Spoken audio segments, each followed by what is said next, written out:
नमस्कार, आदाब। Crime petrol dial 100 में जारी है पिछले 2 हफ्तों से एक खास मुहिम, जिसमें पूरे हफ्ते हमारा फोकस भारत के एक राज्य पर रहता है। और इस हफ्ते हमारा फोकस है दिल्ली पर, जहां एक तरफ दिल्ली पुलिस को सशक्त बनाने के लिए हर मुनासिब कोशिश की जा रही है। हर गली हर नुक्कड़ को सुरक्षित रखने के लिए सीसीटीवी कैमरास लगाए जा रहे हैं ताकि दिल्ली वासी चैन की नींद सो सकें। वहीं दूसरी तरफ उसी दिल्ली शहर में अपराध अपना पता खोज ही निकालता है।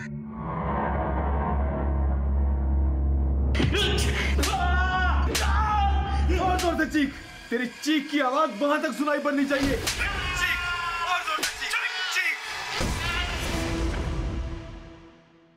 20 जून 2016 की शाम को दिल्ली निवासी पुखराज को उसी के घर में बुरी तरह से तड़पा कर पीटा गया और फिर बर्बरता से उसका कत्ल कर दिया गया। कौन थे ये और क्यों इनके अंदर इतनी हैवानियत भरी हुई थी कि जिसका खामियाजा पुखराज को अपनी जिंदगी गंवाकर चुकाना पड़ा।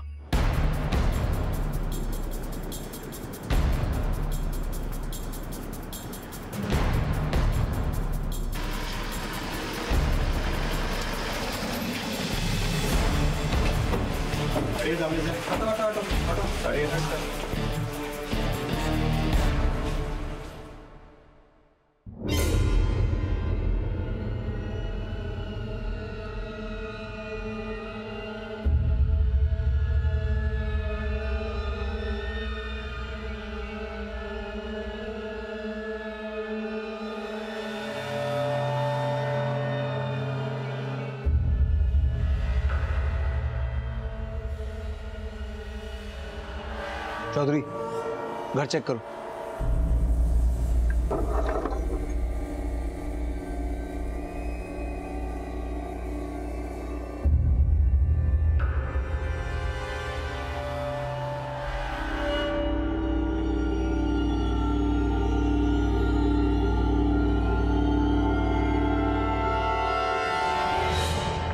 सर, लगता है मर्डर लूट के इरादे से किया गया है।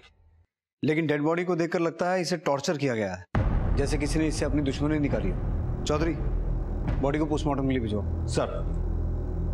सर, ये शबनम, इसी ने कॉल किया था। साहब, मैं यहाँ साफ सफाई का काम करती हूँ। सुबह आई तो दरवाजा खुला था और पुखराज सेठ। पुखराज के अलावा और कौन कौन है घर में? मालिक की बीवी और उनका बेटा। लेकिन मैं सुबह आई तो दोनों ही यहाँ नहीं थे। नाम क्या है उनका? मालकिन का गौधुली और बेटे का विनय। आप जिस नंबर को डायल कर रहे हैं वो इस समय स्विच्ड ऑफ है। आप जिस नंबर को डायल कर रहे हैं वो इस समय स्विच्ड ऑफ है। सर, माँ बेटे दोनों का नंबर बंद है। पुखराज का और कोई रिश्तेदार, सगा संबंधी? साहब की एक बहन है और एक भाई। बहन शादीशुदा है, फरीदाबाद में रहती है। और भाई? कामराज नाम है उनका। पीतमपुरा में केबल की दुकान है, वो वहीं रहते। पुखराज की बहन और जीजा को कॉल करो, पुलिस स्टेशन बुलाओ, और कामराज को भी। सर।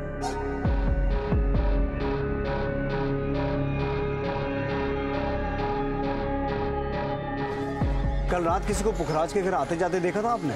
नहीं सर। पुखराज की बीवी और उसका बेटा कहाँ हो सकते हैं? कल शाम तक तो सब घर पे ही थे। आपकी किसी से कोई बात हुई थी? गौधुली से बात हुई थी, वो हमारे कामवाली का नंबर मांग रही थी। उन्होंने अपनी कामवाली को निकाल दिया है ना। किसे? शबनम को? हाँ। क्यों निकाला था, कुछ बता? शबनम थोड़ी सी बदतमीज है।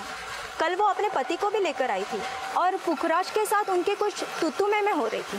सुनिए जी, आपने शबनम का हिसाब कर दीजिए, वो आजकल बहुत ज्यादा ही बोलने लगी है। जरा फोन लगा उसे, अभी सीधी करता हूँ उसकी जुबान में। फोन लगाने की जरूरत नहीं है, मैं आ गई। अब लाओ मेरी तनख्वाह। तनख्वाह तो बड़ी अक्कड़ से मांगती है, पर तूने जो मेरी इंपोर्टेड घड़ी तोड़ी है उसका हर्जाना भरेगा कौन? कहीं ऐसा ना हो साहब कि हर्जाना आपको भरना पड़ जाए। मुझे उंगली दिखाएगा तू? मुझे उंगली दिखाएगा? हाँ, अभी पुलिस को फोन करता हूँ। साहब, पुलिस को मत बुलाइए। हम लोग गरीब लोग हैं साहब, आपको जो देना है वो दे दीजिए। अब आएगा कल ठिकाने। चल निकल इधर से, निकल। चलिए, दिखता क्या? फुट। दोबारा यहाँ शक्ल मत दिखाना। शबनम और उसके पति को थाने में बुलाओ और बाकी मोहल्ले में पूछताछ जारी रखो। सर। तुझे पुखराज ने काम से निकाल दिया था, फिर क्यों आई थी आज? साहब मैं तो सिर्फ अपनी तनख्वाह लेने के लिए आई थी। तनख्वाह लेने आई थी या हर्जाना चुकाने आई थी? क्यों बे, तुझमें बहुत चर्बी है। साहब ऐसा क्यों बोल रहे हैं साहब? क्यों? तूने पुखराज को कल धमकी नहीं दी थी?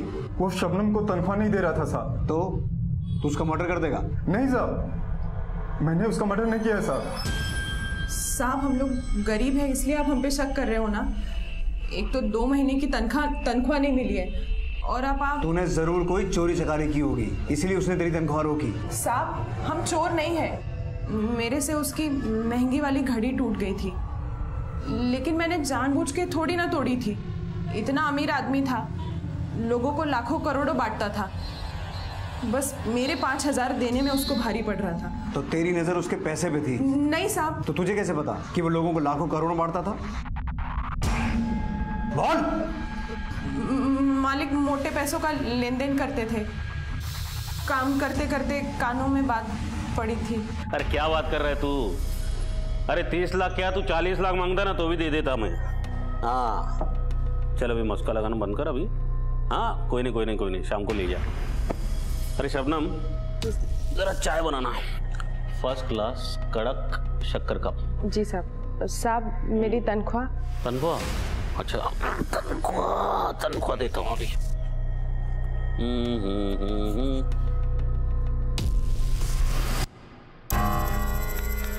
साहब पूरी तनख्वाह दीजिए ना, बहुत जरूरत है। पूरी जी? हाँ देख मिनट, आज कौन सा वार है? बुधवार। अगले गुरुवार को लेके जाना, ठीक है साहब? लेके चाय बनाना शबनम, बहुत सर पकड़ के रखा है। जा बना, अदरक डालना भूलना मत। हाँ जा। शबनम ने पूरे 10 दिन इंतजार किए साहब। इस बीच इससे पुखराज सेठ की घड़ी टूट गई, तो वो बोला कि इसको तनख्वाह नहीं मिलेगी साहब। साहब मैं क्या, दूध वाला, किराने वाला, वो सबके पैसे रोक के रखता था। एक नंबर का कंजूस आदमी था वो। हम क्या, उसकी बीवी और बेटा भी परेशान थे उसकी बीवी को वो मारता भी था। बाप की ना जिंदा दफना दूंगा सब।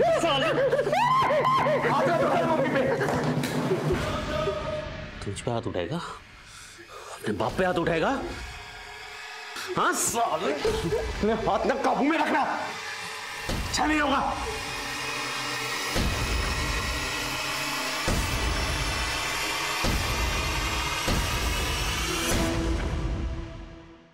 क्यों मारता था वो अपनी बीवी को?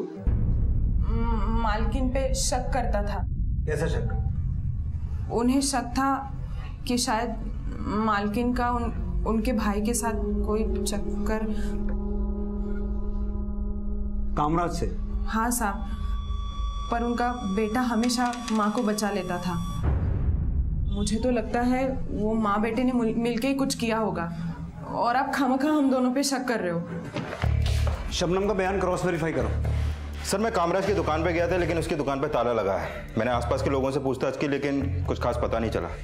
मैंने उसका फोन सर्विलेंस पे डाल दिया सर। और पुखराज का बेटा विनय? सर विनय लाला नेकचंद कॉलेज में पढ़ता है। मैंने उसके कुछ क्लासमेट से बात की, लेकिन किसी को उसके बारे में कुछ खास पता नहीं। सर पूछताछ में पता चला है कि पुखराज के पास एक कार थी जो 1 हफ्ते पहले उसके ऑफिस के बाहर से चोरी हो गई। चोरी हो गई?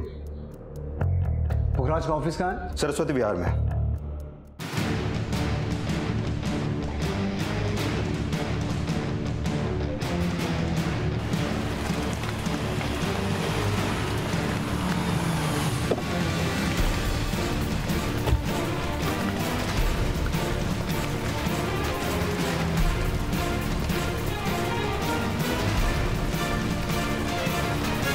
ताला तोड़ो सर।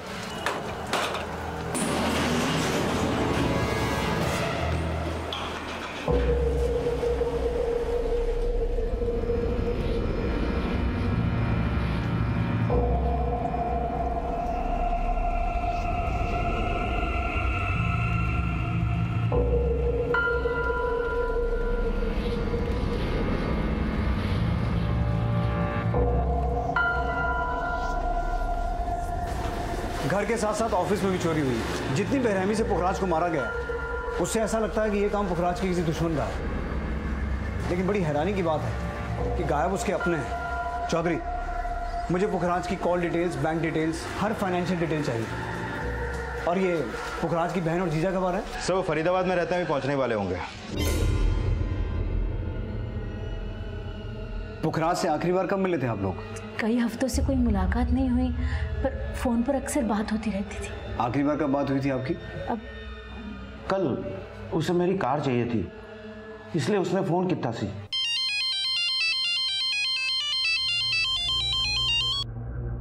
की गल है साले साहब, सवरे सवरे नु कैसे याद आ गई? अरे जीजा जी, भगवान को सुबह सुबह क्या हर वक्त याद करना चाहिए। और सही में आप तो मेरे लिए भगवान से भी बढ़कर हो जीजा जी। मक्खन मत लगा, बोल किस लिए फोन किया सी? अच्छी सी डील करने जा रहा हूँ, बड़ी बढ़िया डील है। तो अगर आपकी वो लक्की वाली गाड़ी मिल जाती तो डील पक्की हो जाएगी। फिर मैंने साडे ड्राइवर को कार लेके उसके घर भेज दिया और शाम का उसका थैंक यू का मैसेज भी आया। हमने सुना है कि पुखराज को लगता था कि गोधुली और कामराज के बीच कुछ चल रहा था, ये सच है? नहीं जी, उसे गलतफहमी थी। तो फिर गोधुली और कामराज है कहाँ? और विनय, आपको क्या लगता है इन सब के गायब होने का पुखराज के मर्डर के साथ कोई कनेक्शन हो सकता है? सर हमें खुद समझ में नहीं आ रहा है। सर मैंने पुखराज और उसके घर वालों के कॉल रिकॉर्ड चेक किए। पता चला कि कामराज और गोधुली के बीच में अक्सर कॉल होते थे, लेकिन पुखराज की हत्या वाली रात 10 बजे गोधुली के मोबाइल पे एक पीसीओ से कॉल आया था और उस कॉल के ठीक आधे घंटे बाद गोधुली वहां से पहले सरस्वती बिहार गई, जहां पुखराज का ऑफिस है। हाँ सर, और फिर 11:15 बजे वो रिठाला।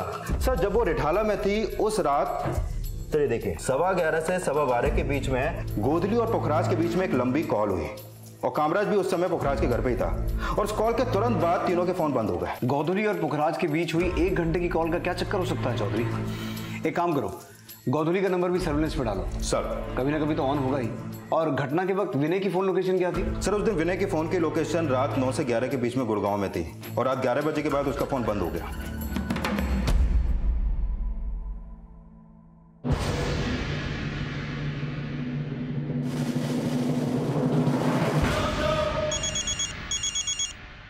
विनय, विनय उठ। विनय ये ले, तेरा फोन है, बात कर। सर विनय गुड़गांव के एक फार्म हाउस में था अपने फ्रेंड्स के साथ, मैंने उसे वहां से बुलवा लिया है। सर मेरे फोन की बैटरी चली गई थी सर। बैटरी तो तेरी भी गोली लगती है। ड्रग्स लेता है क्या? नहीं सर, सर बस बियर पी थी कल। बाप को मार के जश्न मना रहा था वहां? मार के? पापा को? सर क्या कह रहे हैं आप? बेटा तमाशा मत कर, तेरे बाप का मर्डर हुआ है और तू नहीं किया है। नहीं सर, मैं मेरे पापा को क्यों मारूंगा सर? अगर तूने अपने बाप को नहीं मारा तो तेरी माँ मार के भाग गई? नहीं सर, मम्मी ऐसी नहीं है सर। तो तेरी मम्मी है कहाँ? देखिए मुझे कुछ नहीं पता, आप क्या कह रहे हैं सर, मुझे कुछ समझ नहीं आ रहा है। सुना है तेरे पापा ने मेड, दूध वाले, किराने वाले सबके पैसे रोक के रखे थे? हाँ सर पापा सबके पैसे रोक के रखते थे। तो फिर क्या लगता है इनमें से कोई है जो तेरे पापा को मार सके? सर मुझे कुछ समझ नहीं आ रहा है, आप क्या कह रहे हैं सर? और किस किस के पैसे रोक के रखे थे पुखराज ने? सर पापा के पास तो मेरी कॉलेज की फीस भरने तक के पैसे नहीं थे। इन लोगों के पैसे कहाँ से देते? सर बस पापा बड़ी बड़ी बातें करते थे, लेकिन असली में कुछ नहीं था उनके पास। गले की चेन, घड़ी सब नकली पहनते थे, पर बताते असली थे। पापा कल से कॉलेज शुरू हो रहे हैं, फीस भरनी है। अरे छोड़िए फीस वीस के चक्कर, इतना पढ़ के करना क्या है तुझे? क्लर्क बनना है क्या? अबे तो बिजनेसमैन का बेटा है, बिजनेसमैन का, समझा? चल आज से मेरे साथ काम पे लग जा। आपके पास पैसे नहीं है क्या पापा? अबे किस भूतने वाले के पास पैसा नहीं है बे?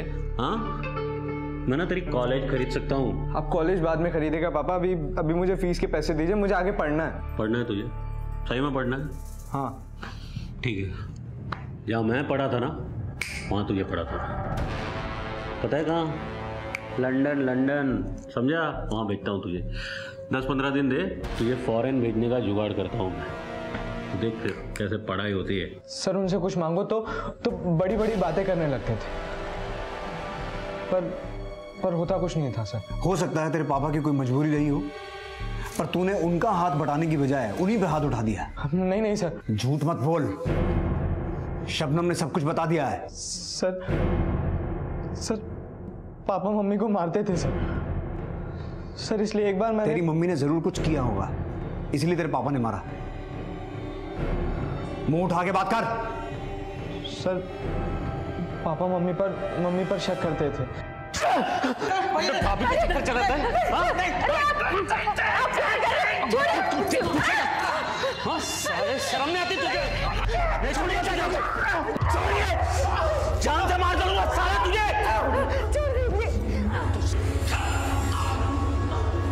चाचा लगी तो नहीं? लगी है ज्यादा? नहीं।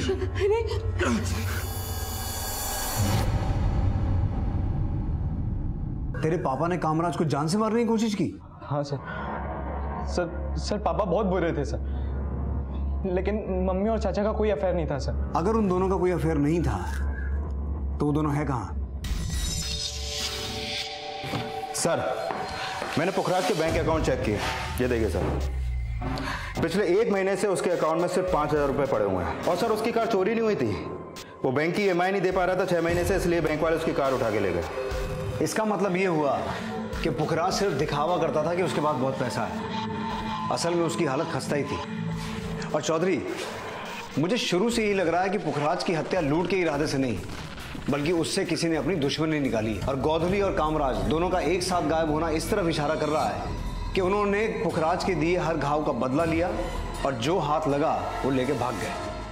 हम सब अपनी आर्थिक स्थिति को छुपाते हैं, लेकिन पुखराज सिर्फ अपनी आर्थिक हालत को छुपा ही नहीं रहा था, बल्कि अपने झूठ से उसे उल्टा भी दर्शा रहा था। लेकिन वो क्या वजह थी जो पुखराज को ऐसा करने पर मजबूर कर रही थी, ये जानना पुलिस के लिए बेहद जरूरी था। और इस कत्ल के मकसद को समझने के लिए पुखराज को समझना उससे भी ज्यादा जरूरी था, क्योंकि अब तक इस केस से जुड़ी हर बात का सच हैरत से भरा हुआ था। और ऐसी चौंकाने वाली पुखराज की पोस्टमार्टम रिपोर्ट भी थी। सर, ये पुखराज की पोस्टमार्टम रिपोर्ट, हत्या का समय रात 12 बजे के आसपास और हत्या की वजह हार्ट फेलियर।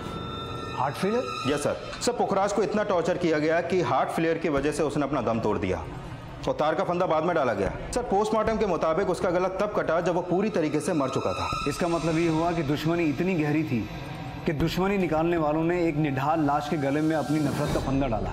और ये नफरत की कहानी कामराज, गोधुली और पुखराज, इनकी कॉल डिटेल्स बता रही है। उस 1 घंटे की कॉल के दौरान एक तरफ कामराज पुखराज को तड़पा तड़पा के मार रहा था और दूसरी तरफ गोधुली फोन पर उसकी चीखें सुन रही थी। चीख, और जोर से चीख, तेरी चीख की आवाज वहां तक सुनाई पड़नी चाहिए। चीख, और जोर से चीख, चीख। लेकिन ये कांड कामराज और गोधुली ने अकेले नहीं किया, इसमें कोई और भी शामिल है। गोधुली को उस रात जिस पीसीओ से फोन आया था वो जरूर कामराज के आदमियों ने किया होगा। चौधरी, पता लगाओ कामराज के किस किस से क्या क्या संबंध थे। गोधुली की आखिरी फोन लोकेशन, गोधुली और कामराज की फोटो पूरे शहर में सर्कुलेट करवाओ। नफरत परोसने वाले चूहे की बिल में नहीं, जेल में होने चाहिए। सर, पुलिस अपनी थ्योरी पर काम कर रही थी और उन्हें अब कामराज और गोधुली की तलाश थी।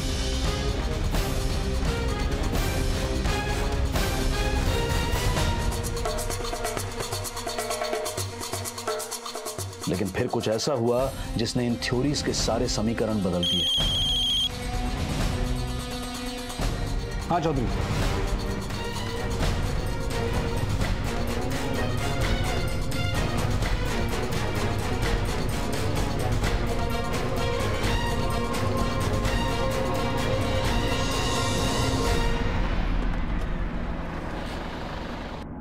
चलिए देखिए।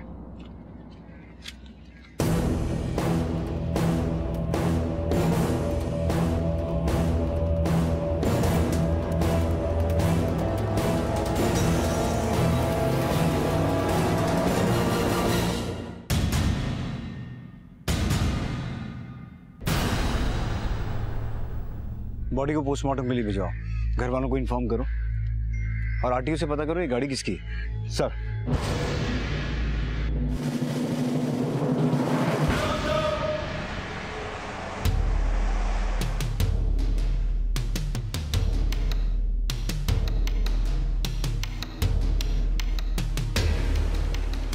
अरे सर मैंने की कितना सी? अरे जवाब तो दो सर। क्या किया है इन्होंने? लेके जा रहे हो? कहाँ ले जा रहे हो? क्या किया है सर? सर लेकिन मैंने किया क्या है सर? अरे सर सर मैंने की कितना सी? जिस वैन में गोदली की लाश मिली वो तेरी कंपनी के नाम पे रजिस्टर्ड है। सच सच बोल, पुखराज और गोदली की हत्या तू नहीं करवाई है ना? नहीं सर, मेरी वैन तो चोरी हो गई थी, मैंने सवेरे ही पता चला। तो कंप्लेन क्यों नहीं करवाई? सर मैं कंप्लेन लिखवाने ही वाला था, लेकिन पहले पुखराज की हत्या की खबर, फिर गोदली। सर ऐसे में कहाँ ध्यान रहता है? ड्रामे मत कर, सच सच बोल। सर आप ही सोचिए, अगर मुझे गोदली और पुखराज को मरवाना होता तो मैं मेरी वैन क्यों यूज करवाता? सर मैंने कोई फंसा रहा है। फंसा रहा है? अब तू बोलेगा कि कामराज ने वो वैन चोरी की ताकि तू फंस जाए। सर आप हम पे बेकार में शक कर रहे हैं। ये सब करके आखिर हमें क्या मिलेगा? भाइयों की जायदाद और फिर विनय का पत्ता काटना तो तुम्हारे लिए बहुत आसान है। आपको कोई गलतफहमी हो रही है। नैतिक और मेरे पास किसी चीज़ की कोई कमी नहीं है, और फिर हम अपने भाई भाभी का खून क्यों करवाएंगे? वैसे भी पापा ने विल में सारी जायदाद मेरे नाम से कर दी थी। मतलब तुम हमेशा से किस्मत वाली रही हो या फिर शातिर? नहीं सर, पुखराज ने मेरे हस्बैंड से लाखों रुपए उधार लिए थे और उसकी लौटाने की हैसियत नहीं थी, इसीलिए उसी ने पापा पर दबाव डाल के विल में मेरा नाम लिखवाया था। मैंने उसे कभी कुछ नहीं कहा। और कामराज, उसका इस जायदाद पे कोई हक नहीं था? कामराज इसी बात से तो चिढ़ता था मुझसे और पुखराज से। उसे लगता था कि मैंने उस पर दबाव डाला है, मैंने कहा है पुखराज को कि विल में मेरा नाम लिखवाओ। तो तुम ये कहना चाहती हो कि कामराज ने तुमसे और पुखराज से बदला लिया, पहले मर्डर करवाया और फिर तुम्हारे पति की वैन यूज करके उसे फंसवा दिया? मुझे लगता है ये पुखराज के पुराने कांड है और उसका खामियाजा हम सब भुगत रहे हैं। पुराने कांड मतलब? पुखराज पहले से बहुत बड़बोला था, हमेशा बड़ी बड़ी बातें करता था। मैंने उसे कितनी बारी समझाया कि पुखराज इतनी बड़ी बड़ी बातें मत किया कर, कोई जबान काट के ले जाएगा। अरे दीदी, जुबान छुरी से भी पैनी होती है, बस चलाने की कला आनी चाहिए। अच्छा सामने वाला कट जाता है यूं। तो आज तू हमें काटने आया है? क्या बात कर रही है दीदी, क्षमा कीजिए। मक्खन मत लगा, बोल कितने चाहिए? जी वो जीजा जी 10 लाख।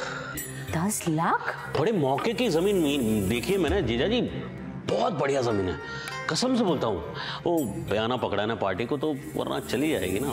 पर बयाना तो दे देगा, और पूरी पेमेंट का क्या करेगा? उतने पैसे हैं तेरे पास? जब बयाना दूंगा तो लूंगा भी तो। 50 लाख की जमीन 55 लाख में बेच दूंगा, यूं यूं यूं यूं। मैंने और मेरे हस्बैंड ने जो भी अपने भाई के लिए किया उसे अपना समझ के किया। कोई भी बहन या जीजा इतना कभी नहीं करेंगे। मैं आपसे रिक्वेस्ट करती हूँ, नैतिक को छोड़ दीजिए। नैतिक की गाड़ी में से गोदली की लाश मिली है सुनीता जी, और जब तक इन्वेस्टिगेशन खत्म नहीं होता वो जेल में ही रहेगा। सर मैंने नैतिक के ड्राइवर्स को भी रिमांड पे लिया, ना तो नैतिक कुछ बोल रहा है और ना ही उसके ड्राइवर्स। कामराज का कुछ पता चला? नहीं सर। क्या लगता है चौधरी, नैतिक की वैन वाकई में चोरी हुई होगी? सर हो सकता है कि कामराज ने ही वो वैन चोरी करवा के मर्डर करवाया, क्योंकि ये तो साफ है कि पुखराज की हत्या वाली रात कामराज के फोन की लोकेशन पुखराज के घर की थी। अगर ये सारे कांड कामराज के किए हुए हैं तो उसका मकसद पुखराज और सुनीता से बदला लेने के अलावा और कुछ नहीं हो सकता, क्योंकि पुखराज के पास पैसे तो थे नहीं और जायदाद पहले से ही सुनीता के नाम पे थी। सर पता चला है कि पुखराज लॉटरी भी खेलता था और उसकी 10 करोड़ की लॉटरी लगी थी। कहाँ से पता चला? पुखराज के घर के पास एक सैलून वाले ने बताया। इसी पैसे से पुखराज उसके साथ स्पा खोलने वाला था। अरे अब्दुल भाई, अपने पास ना पैसों की कमी है ना बिजनेस के आइडियाज की। हाँ, पर अब सारे रन में अकेले तो नहीं कर सकता ना, आपका साथ चाहिए। अगर आप साथ देंगे अब्दुल भाई तो उस लॉटरी से मिलने वाले 10 करोड़ से हम पूरे दिल्ली भर में स्पा खोल सकते हैं। मुझे लगता नहीं कि इस बात में कोई सच्चाई होगी।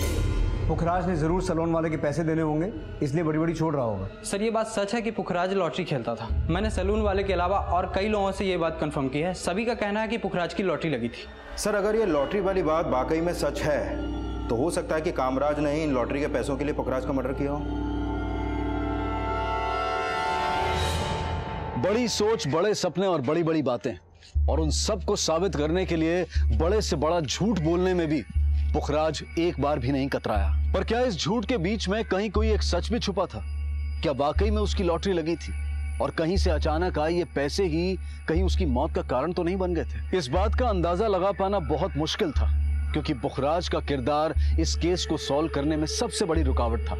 और जो खुलासे इस केस में हो रहे थे वो भी इस केस को कम नहीं उलझा रहे थे। सर, गोदली की पोस्टमार्टम रिपोर्ट, गोदली को तो पुखराज से भी ज्यादा टॉर्चर किया गया है सर। हत्या से पहले उसके साथ रेप भी हुआ है। और हैरानी की बात यह है सर कि गोदली की हत्या का समय पुखराज की हत्या के समय से भी मैच होता है।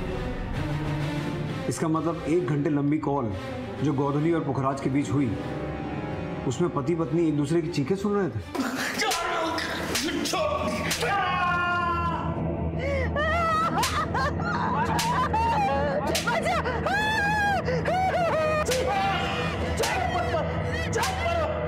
जिस तरीके से पुखराज के साथ टॉर्चर किया गया और गोदली के साथ रेप हुआ, कुछ समझ में नहीं आ रहा। क्या वाकई में इसमें पुखराज की फैमिली का हाथ हो सकता है?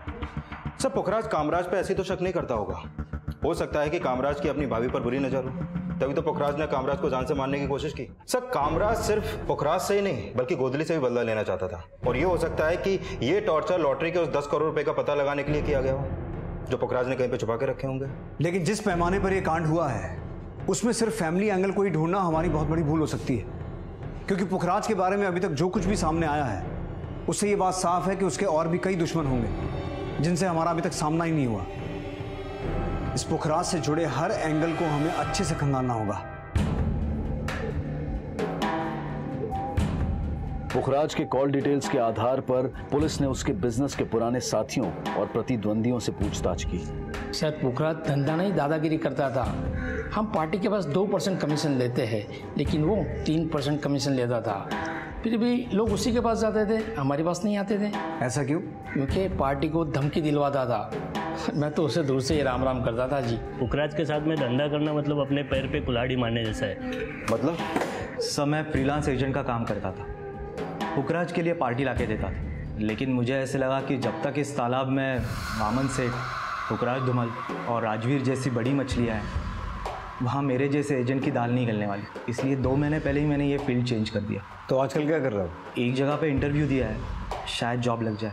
हमने सुना है ये पुखराज दूसरे डीलर्स के क्लाइंट्स काटता था, उन्हें धमकियाँ दिलवाता था। हाँ, पुखराज हमेशा कहता था, जब तक शेर घूर रहा है ना, कुत्ते डरते नहीं साले। तो देख उस वामन की कैसे हवा टाइट करता हूँ। हाँ सुन बे, तू जरा उस वामन को पिन चुका। हाँ, फिर उस राघव के जरिए मैं उसे हड्डी दिखाता हूँ। हड्डी की लालच में लाल टपकाता हुआ खुद ब खुद फंस जाएगा जाल में। चल रखता हूँ। यार पुखराज भाई, मेरे को क्यों फंसा रहे हो? वो वामन सेठ बड़ा डेंजर आदमी है। यार तू कुत्ते से डरता है बे? हाँ, अबे तेरे सर पे शेर का हाथ है, समझ ले। मुझे लगा कि कहीं इस पुखराज के चक्कर में मैं किसी चक्कर में ना फंस जाऊं, इसलिए वहां से निकलना ही बेहतर समझा। ये पुखराज धमकियां दिलवाता किससे था? मैंने कभी उसे देखा नहीं। तुम्हें क्या लगता है, ऐसा कौन हो सकता है जो उसका मर्डर करवा सके? पुखराज से तो सारे चिढ़ते थे, लेकिन वो कौन हो सकता है ये मैं नहीं कह सकता। ठीक है, तुम जा सकते हो। पुखराज के कॉल रिकॉर्ड्स और धमकियां मिलने वाले क्लाइंट्स और डीलर्स के कॉल रिकॉर्ड्स क्रॉस वेरीफाई करो और पता लगाने की कोशिश करो वो था कौन जो पुखराज के कहने पे धमकियां देता था। ये वामन सेठ कौन है? जय माता दी प्रॉपर्टीज का मालिक।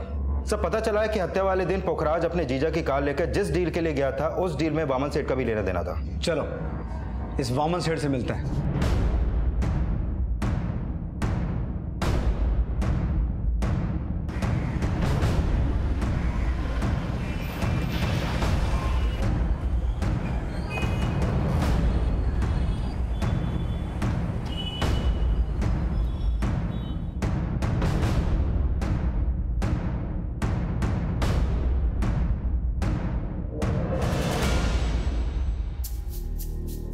पुखराज मुझसे डील करने नहीं, मुझे बेवकूफ बनाने आया था, लेकिन मैं उसके झांसे में आया नहीं।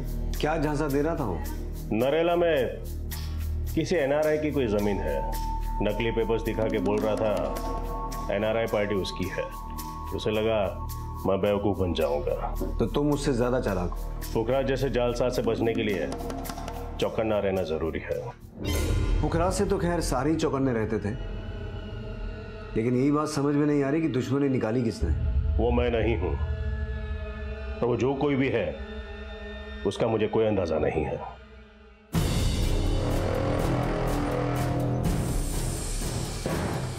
इस केस में कई ऐसे छलावे थे जो पुलिस इन्वेस्टिगेशन की दिशा बार बार बदल रहे थे। पुलिस एक तरफ ये जानने की कोशिश कर रही थी कि वो शख्स कौन था जो पुखराज के कहने पर दूसरे डीलर्स को धमकियां दे रहा था, और दूसरी तरफ कामराज की तलाश भी जारी थी।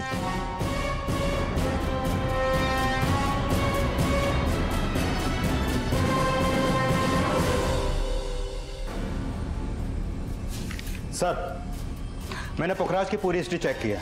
पता चला कि 7 साल पहले वो डीडीए में एम्प्लॉय था। घूस लेते हुए पकड़ा गया और उसके बाद उसे सस्पेंड कर दिया गया। सर, डीडीए में रहते हुए वो सारे 2 नंबर के काम वामन सेठ के लिए करता था। मैंने पता किया कि वामन सेठ और पुखराज के बीच में एक अनऑफिशियल पार्टनरशिप भी थी। सस्पेंड होने के बाद उसका वामन से बहुत झगड़ा हो गया और तभी वामन ने उसके ऊपर एक केस कर दिया। कैसा केस? ये देखिए सर, 7 अगस्त 2008 को पुखराज नशे की हालत में गैर कानूनी हथियार लेकर वामन के ऑफिस गया और उसे ब्लैकमेल किया। क्यों आए यहाँ पर? अबे अपना हिस्सा लेना है और क्या। जब तक तू डीडीए में था ना, मुझे तेरी जरूरत थी। अब तू मेरे कोई काम का नहीं है। चल निकल यहां से।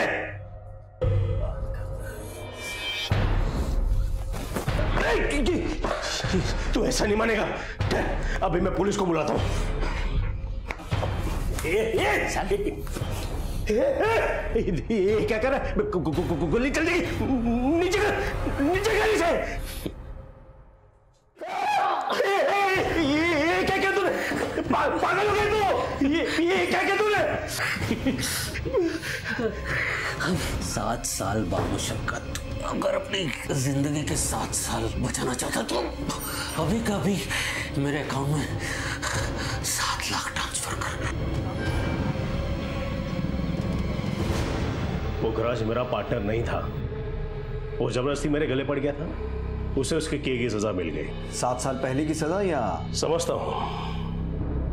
7 साल पुरानी दुश्मनी को इस मर्डर से जोड़कर आप यहाँ इन्वेस्टिगेशन करने आए हैं। लेकिन 7 साल पुरानी दुश्मनी की जड़ें अभी तक मौजूद थी, और तुम्हारे बीच जो चूहे बिल्ली की रेस चल रही थी उसकी खबर है हमें। हम जब पिछली बार मिले थे तुमने उस केस के बारे में नहीं बताया। उस वक्त आपने जो भी सवाल पूछे थे मैं उसके जवाब दे दिया। तो अब भी जो पूछ रहा हूँ वो बता दो। पुखराज के मर्डर में तुम्हारा ही हाथ है ना? हवा में तीर छोड़ने को कोई फायदा नहीं है। कोई ठोस सबूत हो तो बोलिए। सर, ये वामन तो बड़े तेवर दिखा रहा है। हो सकता है पुखराज को मारने के लिए इसने कामराज को मोहरा बनाया हो सकता है हत्या वाली रात कामराज के साथ इसी के चट्टे बट्टे हों। और मुझे ऐसा लगता है चौधरी, जैसा कि विजय, राजवीर और राघव ने बताया, पुखराज जिस आदमी से धमकी दिलवाता था वो आदमी भी इसमें शामिल हो सकता है। लेकिन सर, उसका कोई स्ट्रॉन्ग लीड नहीं मिल पा रहा, क्योंकि ये धमकियां अलग अलग नंबर से दी जाती थी। कॉल रिकॉर्ड्स में कुल 25 नंबर हैं जो इन धमकियों से जुड़े हो सकते हैं, लेकिन ज्यादातर नंबर या तो चोरी के हैं या फेक आइडेंटिटी देकर खरीदे हुए सिम। उन सभी नंबर्स को दोबारा क्रॉस वेरीफाई करो। उनमें कोई ना कोई नंबर तो ऐसा होगा जिसके जरिए हम उस तक पहुंच सकते हैं। सर, थोड़ी देर पहले कामराज ने विनय के मोबाइल पे एक पीसीओ से फोन किया था। जिस एरिया में ये पीसीओ है तुम लोग अभी वहां जाओ तुरंत। कामराज को पकड़ने का ये मौका हाथ से निकलना नहीं चाहिए। सर,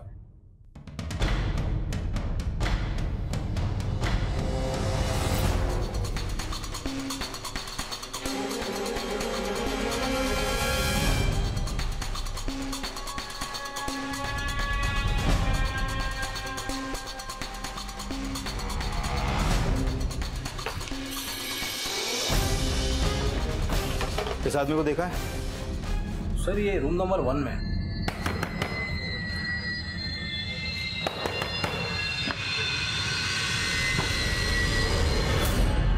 चल बात क्यों सर? चल। मैंने कुछ नहीं किया। आप लोग कहाँ ले जा रहे हो सर? सर मैं कुछ नहीं। सर मैं बेकसूर हूँ सर। मैंने कुछ नहीं। बेकसूर होता तो भागता नहीं। सर, अगर नहीं भागता तब भी आप मुझे कसूरवार ही समझते। आपको लगता कि पुखराज ने मुझे मारने की कोशिश की है इसलिए मैंने उसे मार दिया। तूने सिर्फ पुखराज को नहीं, अपनी भाभी गोधुली को भी मरवाया। मैंने किसी को नहीं मरवाया सर। तेरी बहन तो ये सोच रही है कि तू उन्हें फंसा के भाग गया। तू उन दोनों से नफरत करता था क्योंकि तुझे जायदाद में हिस्सा नहीं मिला। सर, मैं मानता हूँ कि पुखराज ने हमेशा मेरे साथ गलत किया सर, लेकिन मैंने उसको नहीं मरवाया सर। नहीं मारा सर। तेरा पुखराज की बीवी के साथ क्या चक्कर था? सर, पुखराज जानबूझकर मुझ पे आरोप लगाता था और वो चाहता था कि मैं उस घर पे ना हूं जिस घर पे मेरा भी हिस्सा है। तो फिर हत्या के समय तो पुखराज के घर पे क्या कर रहा था? मैं वहां नहीं था सर। कॉल डिटेल्स में साफ साफ लिखा हुआ है कि हत्या के समय तो वहीं था। क्या कर रहा था वहां? नहीं सर, मैं वहां नहीं था, मेरा फोन वहां था सर। जब पुखराज मुझे मारने की कोशिश कर, गोदली को फोन किया उस रात, तो गोदली ने बताया कि मेरा फोन वहां रह गया है। अगर मैं उस रात वहां वापस जाता तो पुखराज फिर बात का बतंगड़ बना देता, इसलिए मैं अगली सुबह गया। और जब मैं गया तो उसकी लाश देखी और मैं वहां से भाग गया। सर, जिन नंबर से पुखराज के नाम से धमकियां दी जाती थी उनमें से एक नंबर किसी गोविंद के नाम पे रजिस्टर्ड है। जब मैंने इससे पहले पूछताछ की तो बोला कि मेरा मोबाइल खो गया है, और अभी जब इसका बैकग्राउंड चेक किया तो पता चला कि ये 2-3 बार जेल जा चुका है। ये देखिए सर उसका फोटो। बुलाओ इसको। बोल, किस किस को धमकी देता था? सर मैं किसी को धमकी नहीं देता था सर। सर मेरे फोन का तो मिसयूज किया गया सर। जब तक ये सच ना बोले धुलाई करो इसकी। सर प्लीज बोल। सर मैंने चेक किया तो पता चला कि जब पुखराज को 2 साल की कैद हुई थी तब गोविंद तिहाड़ जेल में ही था। मतलब पुखराज और उसकी पहचान जेल में ही हुई होगी। लेकिन सर गोविंद के अलावा पुखराज के साथ जेल में एक और आदमी था जो जेल से निकलने के बाद पुखराज के साथ काम कर रहा था। कौन? सर मुझे नहीं पता कि गोविंद पुखराज के लिए धमकी देता था या नहीं। मैं तो ईमानदारी से। धमकियां गोविंद नहीं तू देता था। गोविंद के साथ मिलकर तूने जो कांड किया है वो हमने गोविंद से उगलवा लिया है। अब तू साफ साफ बोलेगा या अपने तरीके से उगलवाएं? सर मैं वो सर मेरी और पुखराज की मुलाकात पहले जेल में ही हुई थी। भाई आपने बताया नहीं, आप बाहर करते क्या थे? मैं बाहर ना लोगों के सी काटता था। भाई मेरा सी मत काट देना। अरे क्या बात कर रहा है यार, तू तो भाई है मेरा। बैठ। करोड़ों की जायदाद है मेरे पास। अब 25-30 लाख तो ऐसे ही पड़े रहते हैं। भाई तू क्यों ऊपर आजा आजा आजा बैठ। कुबेर बाबा का आशीर्वाद है। जेल से निकल कर मिलना मुझे, तेरा भी बेड़ा पार कर दूंगा। पिछले साल मैं जेल से रिहा हुआ तो पुखराज से मिला और अपने लिए काम मांगा। अरे टेंशन ना ले भाई, क्यों पाल रहा है? पुखराज ना यारों का यार है। मैं पुखराज के कहने पर लोगों को धमकाया करता था। अक्सर सिम बदल बदल कर मैं लोगों को धमकाता था। उसके साथ काम करते मैंने अपने ज़िंदगी के 8 महीने बर्बाद कर दिए, पर एक दहला भी नहीं कमाया था। इसलिए 2 महीने पहले मैंने उसका साथ छोड़ दिया। फिर कुछ दिन पहले हमारी फिर से मुलाकात हुई। ठीक है ठीक है। हाँ जी हाँ जी हाँ जी। तो क्या हाल है महाराज? रन छोड़ू? मैं रन छोड़ू? अरे आप डबल रन छोड़ू। कितना छोड़ते थे? ये करवाऊंगा वो करवाऊंगा, क्या खाक किया है? ये प्रॉपर्टी का बिजनेस ना थोड़ा पेशेंस का होता है, वरना आम का गुद्दा कोई और गुटलियां कुत्ते खा जाते हैं। याद है जो वामन साहब की पार्टी सेट की थी तूने?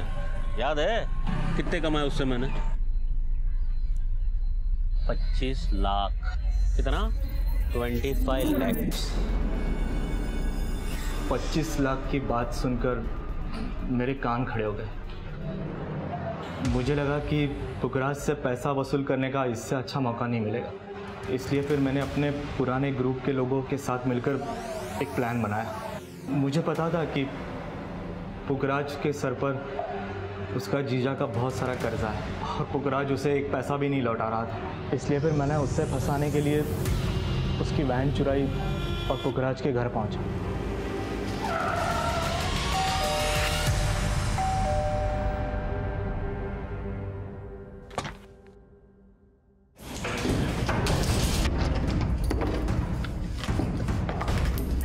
बहुत ढूंढने पर भी उसके घर में मुझे सिर्फ 8,000 रुपये मिले और थोड़ा बहुत सोना, और कुछ नहीं था वहाँ पर। बोल 25 लाख कहाँ पर छुपा के रखे? मेरे पास कोई पैसा नहीं रहा। पकड़ इसको। पैसा दुकान पर भी नहीं मिला।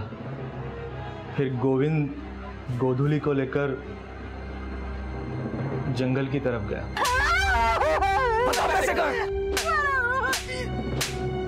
चीख, और जोर से चीख। मेरी चीख की आवाज वहां तक सुनाई पड़नी चाहिए।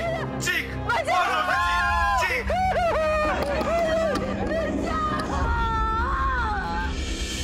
चल सोना निकाल इसका।